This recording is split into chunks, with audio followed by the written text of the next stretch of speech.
इस महंगाई के दौर में इतने महंगे महंगे टेस्ट, इतनी महंगी महंगी डॉक्टर्स की फीसें, तो जब घर बैठ के मरीज़ ठीक होता है तो यकीनन हमें दुआएं देगा, हमें भी और आपको भी। क्या बात है, आप क्या कहेंगे? जी बिल्कुल इसी तरह ये आपका जो प्रोग्राम है इसके तवस्सुत से लोगों को, बहुत सारे लोग इससे फ़ायदा उठा रहे हैं और मैं कहता हूँ कि ये आपका बड़ा अच्छा सदका जारिया है और आपने वाकई ही दोबारा कह लें कि हिकमत में जान डाल दी है कि लोग अब इसको बहुत ज़्यादा अप्रिशिएट करते हैं आपके प्रोग्राम को और पसंद करते हैं, सिर्फ इस वजह से कि आप लोगों को बुलाती हैं और जो भी मेहमान इधर आते हैं वो बड़े अच्छे तरीके से समझाते हैं और इसकी वजह से बहुत सारे लोगों को फ़ायदा हो रहा है और ये यकीनन आपको भी दुआएं जा रही हैं और हमें भी जा रही हैं। हो सकता है हमारी निजात का ज़रिया यही बन जाए, अल्लाह ताला इसकी वजह से हमें जन्नत में जाना दे। बेशक, इंशाल्लाह इंशाल्लाह। नाज़रीन, आज हमने हकीम जो हैं वो ऑनलाइन कर दिए हैं, it's free of cost, call कीजिए, अपना इलाज करवाइए। आज हम बात करेंगे hypertension, blood pressure, low blood pressure, high blood pressure और शुगर ज़ियाबतीस के जितने भी पेशेंट्स हैं आज मेरा शो देख रहे हैं, कॉल मिलाएं, पूछें जो नुस्खों से भी, और आपको लगता है कि जो जितनी भी हर्बल चीज़ें हैं इनके ज़रिए आप अपनी शुगर और ब्लड प्रेशर सारी चीज़ें ठीक कर सकते हैं और ये सबसे आम बीमारियां हैं। तो हम आपकी आज कॉल भरपूर तरीके से लेंगे। सबसे पहले तो मैं आपसे पूछना चाहूँगी कि हाइपरटेंशन, ब्लड प्रेशर क्या होता है, स्पेशली लो एंड हाई? जी बिस्मिल्लाहिर्रहमानिर्रहीम। हाइपरटेंशन, बीपी जिसको हम ब्लड प्रेशर कहते हैं, ये तिब में इसको बुलंद फ़शार खून से मंसूब किया जाता है। बुलंद फ़शार खून बेसिकली शरियानों की तंगी का नाम है, यानी कि मिसाल के तौर पे कहीं पानी का पाइप लगा हुआ है, उसके ऊपर अगर पाँव आता है तो उसका प्रेशर बढ़ जाता है। ये एक मिसाल है कॉमन। तो इसी तरह हमारी बॉडी के अंदर हमारी वरीदें हैं, वेन्स हैं, शरियाने हैं, जहाँ से ब्लड सर्कुलेट हो रहा होता है। तो जब उन शरियानों को रास्ता नहीं प्रॉपर ब्लड सर्कुलेट होने का मिलता तो वहाँ पे ब्लड प्रेशर शूट करता है और इसकी तिब के अंदर बहुत सी असबाब भी हैं, अलामात भी हैं। तो कॉमन जो है 5 रीज़न ऐसी हैं जिसकी वजह से ब्लड प्रेशर बढ़ता है। मिसाल के तौर पर जब हमारा खून गाढ़ा होता है, लिपिड्स लेवल बॉडी में बढ़ते हैं, कोलेस्ट्रॉल लेवल, ट्राइग्लिसराइड लेवल, तो उस सूरत में भी ब्लड प्रेशर बढ़ता है। दूसरी मेन इसकी रीज़न है RFT, गुर्दों के अंदर हमारी जो एंजाइम है क्रेटिनिन यूरिया, जब ये बढ़ता है तो उस सूरत में भी ब्लड प्रेशर बढ़ता है। तीसरी चीज़ हमारी कॉन्स्टिपेशन है, जब कब्ज़ के अमराज होते हैं, अनडाइजेस्टेड फूड बर वक्त बॉडी से इखराज नहीं होता, उस सूरत में जो गैसेज हैं उनका दबाव और फ्लैचुलेंस, ब्लॉटिंग, उससे भी ब्लड प्रेशर बढ़ता है। अच्छा। चौथी अहम वजह इसकी है शरियानों में तंगी। अच्छा, उसमें सम टाइम ये होता है कि हमारी बॉडी का मैकेनिज़्म ऐसा होता है, गर्म खुश्क मजाज हो जाता है, हमारी डाइट ऐसी है जिसकी वजह से शरियानों में नेचुरली तंगी आ जाती है, लुब्रिकेशन की कमी होती है, खुश्की बढ़ जाती है। तो ये चौथी रीज़न है जो हम तिब के अंदर हमारे पेशेंट आते हैं। और 5वीं वजह ऐसी है जो अभी बहुत से पेशेंट, बहुत से लोग इसको समझ ही नहीं पाते कि ये चारों रीज़न, चारों डायग्नोज जब बिल्कुल क्लियर होती हैं, आपका RFT भी ठीक है, लिपिड्स लेवल भी ठीक है, आपके कॉन्स्टिपेशन भी नहीं है आपको, शरियानों में तंगी भी नहीं है आपको, तो 5वीं चीज़ जो हमारे देखने में, मुशाहदे में आई है वो है सर्वाइकल। अच्छा जी, सर्वाइकल की स्टिफनेस की वजह से भी ब्लड प्रेशर शूट करता है और वो ब्लड प्रेशर दवाइयों से नहीं बल्कि एक्सरसाइज से ठीक होता है। तो ये तो आम बच्चों को हो रहा है घर में, क्योंकि वो मोबाइल की वजह से भी मोबाइल का पोस्चर है, हाँ। 2 डबल तकिया लेना, ऊंचा तकिया लेना, मखसूस पोस्चर में काफ़ी देर बैठे रहना, हाँ। और कुछ आपके बेड ऐसे हैं जो हार्ड हैं जिससे आपको कंफर्टेबल लेवल नहीं मिलता, उसकी वजह से ये भी एक ऐसी रीज़न है। ये मैं बताना मकसद इसलिए है कि लोगों को ये शऊर हो कि जहाँ कोई रीज़न ना मिल रही हो तो वहाँ अपना लाइफस्टाइल भी देखें, ये भी एक रीज़न है। और आप प्लीज़ ये बयान कीजिएगा कि ये जो शुगर के पेशेंट्स हो जाते हैं हम लोग, हमें पता नहीं चलता कि हम प्री डायबिटिक हो रहे हैं, हमें बिल्कुल पता नहीं चल रहा, तो हम चीज़ें खा रहे हैं, मीठा खा रहे हैं और भी बहुत सी ऐसी चीज़ें, तो हमें प्लीज़ बता दीजिए कि कौन कौन सी चीज़ों से परहेज़ करना है, किस तरीके से हम अपनी शुगर बॉडी में से जो होने से पहले बचा सकते हैं। हाँ, सबसे पहली बात तो शुगर, ये ना एक खौफ हो गया, शुगर हो गई तो इंसान ना थोड़ा सा परेशान हो जाता है। तो परेशानी नहीं होना, बिल्कुल परेशान नहीं होना चाहिए, क्योंकि जो भी अल्लाह ताला ने बीमारी भेजी है उसका इलाज भेजा है। अरे वाह, सबसे पहले इलाज भेजा है फिर बीमारी, बिल्कुल ऐसे। तो इसमें आप सबसे पहली बात समझें कि शुगर जो है वो 2 टाइप्स की, जो एलोपैथिक ने डिजीज़ इसमें बताया है, उसमें टाइप 1 है जो 18 साल से कम उम्र में होती है छोटे बच्चों को, या 18 साल से कम उम्र बच्चों को, और टाइप 2 जो है वो इस 30-35 साल में होती है।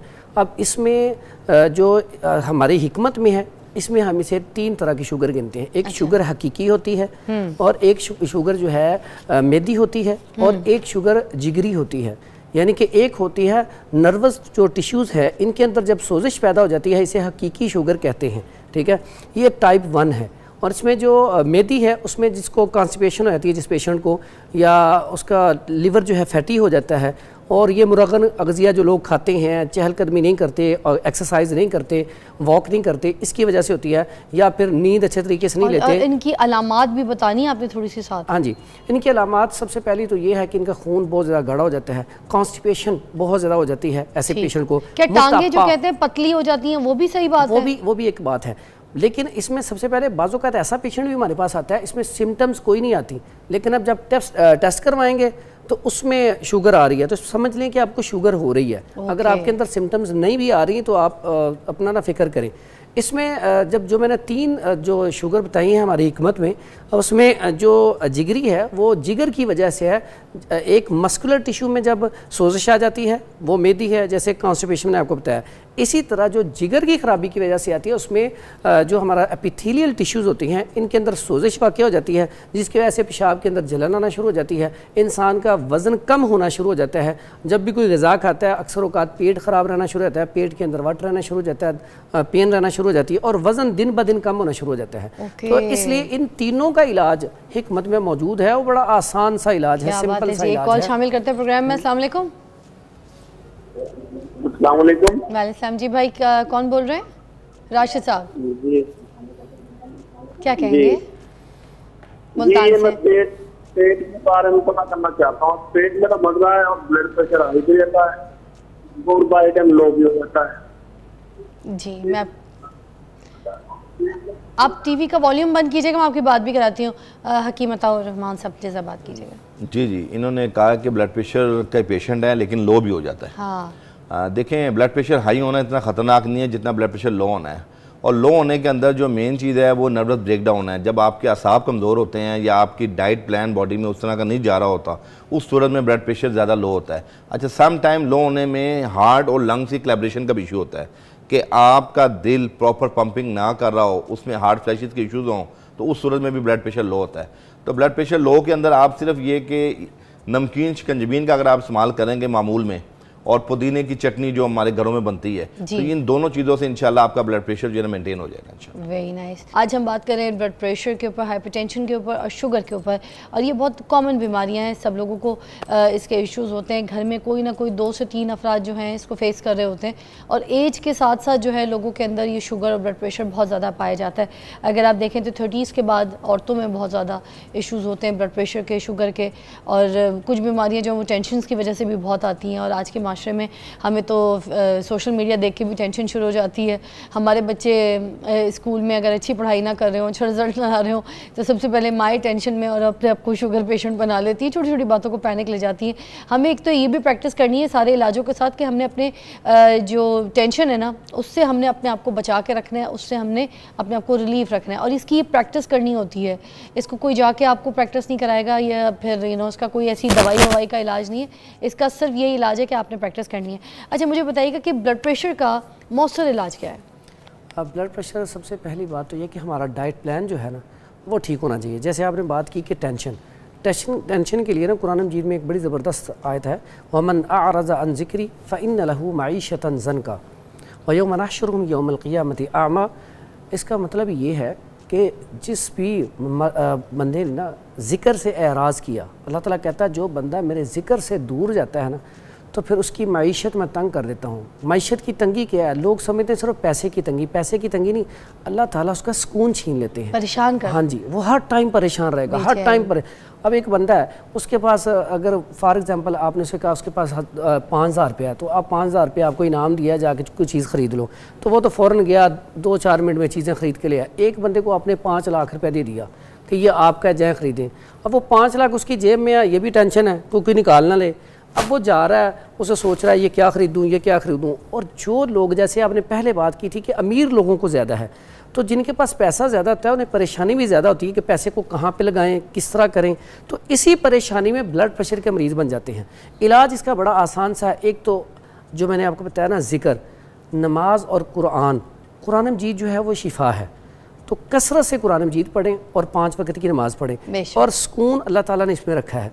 उसके साथ साथ अगर आप दवाई खाना चाहते हैं तो एक तो बात याद रखें, जो ब्लड प्रेशर है हमारे अंदर कोई ऑर्गन नहीं है। अक्सर लोग समझते हैं ये वो ब्लड प्रेशर हो गया, तो ब्लड प्रेशर तो एक आपको इंडिकेशन दे रहा है कि आपके अंदर कोई प्रॉब्लम शुरू हो रही है। जैसे आप गाड़ियों में सेंसर लगे हुए हैं, तो सेंसर सर बताता है कि आपके फलान जगह पे कोई मसला आ रहा है, तो उसको ठीक करवा लें तो गाड़ी ठीक हो जाएगी। इसी तरह ब्लड प्रेशर बेसिकली सिर्फ ये चीज़ है कि वो बता रहा है कि आपके या तो किडनी में मसला आ रहा है, या स्टमक में मसला आ रहा है, या आपका सर्वाइकल में मसला आ रहा है, या आप कॉन्स्टिपेशन के पेशेंट हैं, तो हमने उसको ठीक करना है। ठीक है, एक तो जो ब्लड प्रेशर है इसकी प्रॉपर दवाई मुस्तकिल नहीं खानी चाहिए। जो भी पेशेंट आप उठाएंगे जो मुस्तकिल दवाई खाते हैं ब्लड प्रेशर की, उनके आसाब पट्टे कमज़ोर हो जाते हैं। अच्छा, ये आपको भी मैं शामिल करूँगी। बात सच है क्या कि ब्लड प्रेशर की दवाई अगर कोई खा ले, क्योंकि डॉक्टर्स तो यही कहते हैं, तो वो सारी ज़िंदगी खानी पड़ती है? Is that true? इन्होंने बताया कि जी ये जो ब्लड प्रेशर है ना, ये अलामत है और तबीब इस असबाब का इलाज करता है, जो इसका रीज़न इसकी असबाब है। तो जैसे 4-5 रीज़न है।